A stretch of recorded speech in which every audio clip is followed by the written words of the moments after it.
নমস্কার বন্ধুরা, পিউ কিচেনে তোমাদের সকলকে অনেক অনেক স্বাগত জানিয়ে আজকেও একটা দারুণ রেসিপি নিয়ে চলে এসেছি আলু পোস্ত। আলু পোস্ত আমরা অনেক রকমভাবে খেয়েছি বন্ধুরা, এই কায়দায় একবার আলু পোস্ত বানিয়ে দেখো, দুর্দান্ত খেতে লাগে। তো প্রথমে যেটা করতে হবে, আমাদের কড়াইতে তেল গরম করে শুকনো লঙ্কা ফোড়ন দিয়ে দিয়েছি। এখন এর মধ্যে আমি একটা পেঁয়াজ কুচি দেবো। আর আজকের আলু পোস্তটা কিন্তু নিরামিষ করছি না, আমিষ রান্না করছি।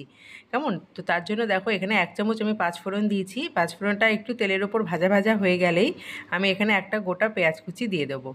এই কায়দায় আলু পোস্ত বানিয়ে খেয়ে দেখবে বন্ধুরা, নিরামিষভাবে আলু পোস্ত তো অনেক সময় খেয়েছো, কিন্তু এই কায়দায় বানিয়ে খেলে না মুখে লেগে থাকবে, এটা এতটা টেস্টি হয় খেতে।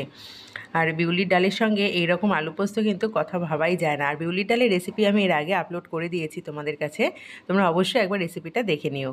প্রথমে দেখো পেঁয়াজটা আমার ভাজা হয়ে গেছে, আর পেঁয়াজটা কিন্তু হালকা আমি ভেজেছি, খুব একটা ডিপভাবে ভাজিনি, হালকার ওপর ভেজেছি, আর যাতে পেঁয়াজের কাঁচা গন্ধটা দূর হয়ে যায়। তারপর দিয়ে দিলাম কেটে রাখা ডুমো ডুমো করে আলু।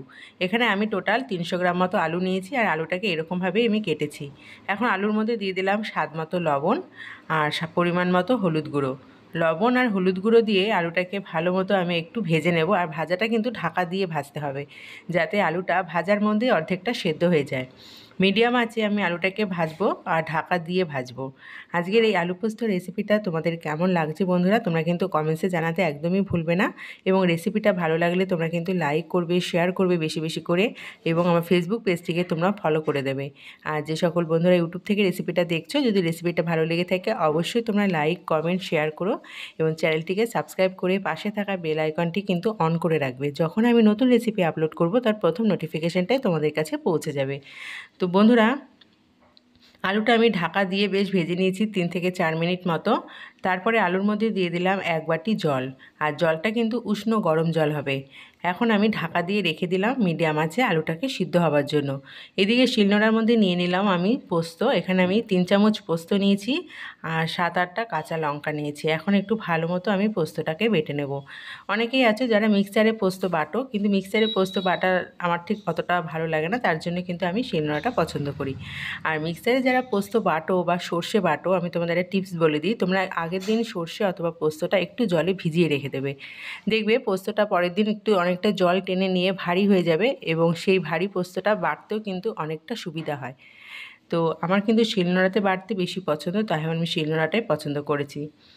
আর এখানে ঝালের জন্য আমি দিয়েছি 7-8টা কাঁচা লঙ্কা। তোমাদের যদি ঝালের পরিমাণটা এখানে বেশি লাগে, তোমরা কিন্তু অবশ্যই ঝালের পরিমাণটা এখানে কমিয়ে ব্যবহার করতে পারো।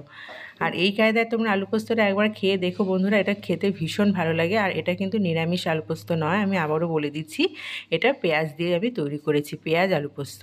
তোমরা যদি নিরামিষ আলু পোস্ত খেতে চাও তাহলে তোমরা পেঁয়াজটাকে স্কিপ করে যেতে পারো।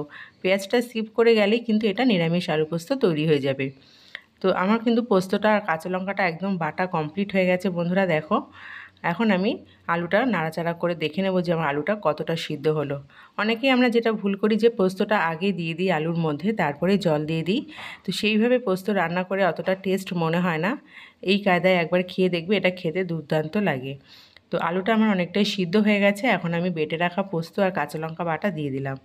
আর এখন কোনটায় জল আর দেবো না, যেটুকু জল তোমরা দেখতে পাচ্ছ এই জলের মধ্যে রান্নাটা আমি তৈরি করব।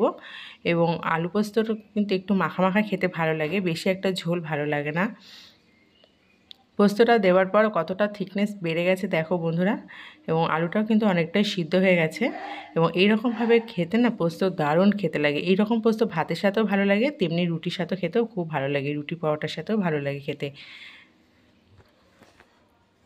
এখন আমি আলু পোস্তর মধ্যে দিয়ে দিলাম একটুখানি বাটিটা ধুয়ে জল, কারণ বাটির মধ্যে একটু পোস্ত লেগেছিলো, তো জলটাও দিয়ে দিলাম।